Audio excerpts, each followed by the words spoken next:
Scripture describes us as a family. But I also could understand someone saying, well, in our context, it's been so misused, right? It's been used to kind of justify injustice against people. Like in a company, part of the reason you're like, oh, my coworkers are not my family is because when we're a family is used, it's often used to say you work long hours you don't get paid for, or you make sacrifices that we shouldn't actually get to ask you to make.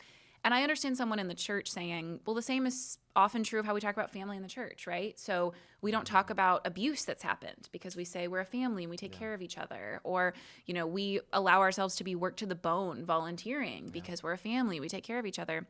And the challenge is reclaiming and just looking again at Scripture and what it says of family, which is not just anything can be demanded of you, but actually because you belong to each other, there are things that are demanded of you, and there are things you're kind of owed. Like, if that is not a reciprocal relationship, just like in literal biological or like nuclear families, there's healthy and unhealthy versions of family. The same is true in the church. There are unhealthy ways of thinking about how we belong to each other and healthier ways. And I wish we would talk more about the healthier ways. There's a similar criticism that will get made about being kind of family church, because people will say that's really just a church for nuclear families, like especially young families with young kids. And that's often been true. If you advertise yourself as like a family-friendly church, you're often saying single people, the elderly, you know, people who don't fit your model of family are not welcome.